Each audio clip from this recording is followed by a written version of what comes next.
प्रधानमंत्री मोदी ने आज गंगा सप्तमी के शुभ मुहूर्त वाले दिन वाराणसी से तीसरी बार नामांकन दाखिल किया है।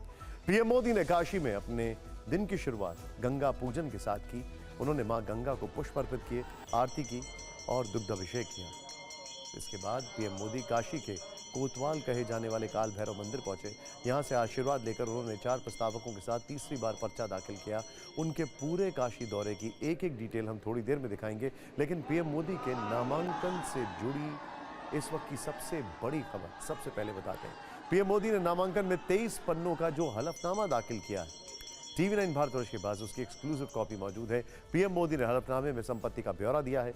पीएम मोदी ने कितना टैक्स भरा है, उनके पास घर या गाड़ी है कि नहीं, हलफनामे में इसकी पूरी डिटेल दर्ज है। 2014 से लेकर 2024 तक पीएम मोदी की संपत्ति में क्या बदलाव हुआ, आपको बताते हैं। कैश की बात करें तो 2014 में पीएम मोदी के पास 32,000 से ज्यादा कैश था, जो 2019 में 38,000 से ज्यादा हो गया। मौजूदा हलफनामे के मुताबिक पीएम मोदी के पास करीब 53,000 रुपए कैश है। 2014 में पीएम मोदी के पास बैंक में कुल जमा राशि 58,54,000 से ज्यादा थी। 2019 में यह बढ़कर 1,27,00,000 से ज्यादा हो गई। मौजूदा समय में यह राशि 2,86,00,000 से ज्यादा है।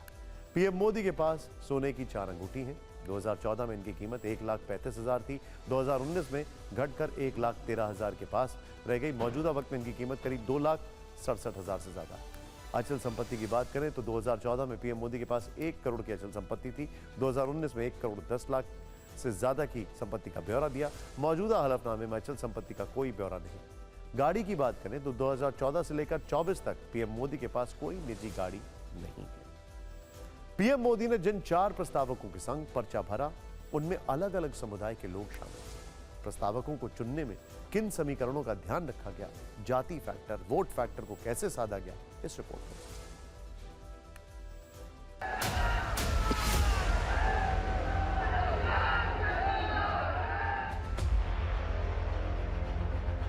पीएम मोदी के 4 प्रस्तावकों में पंडित गणेश्वर शास्त्री द्रविड़, बैजनाथ पटेल, लालचंद कुशवाहा और संजय सोनकर हैं।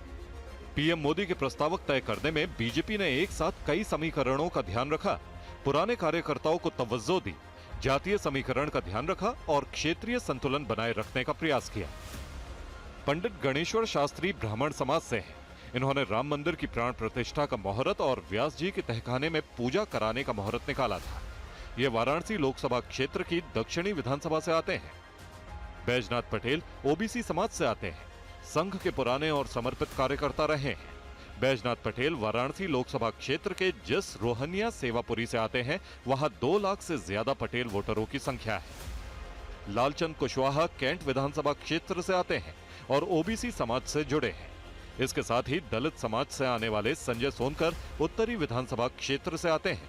ये भी लंबे समय से पार्टी से जुड़े हुए हैं।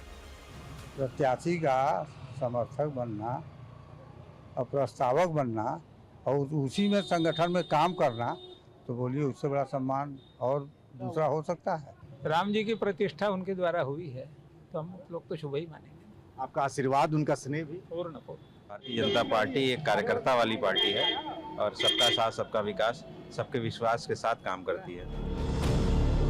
वाराणसी लोकसभा क्षेत्र में 3 लाख से ज्यादा ब्राह्मण, 2.5 लाख से ज्यादा गैर यादव ओबीसी, जबकि करीब 1.25 लाख दलित मतदाता हैं। पार्टी ने इसी को ध्यान में रखते हुए प्रस्तावकों का चुनाव किया है।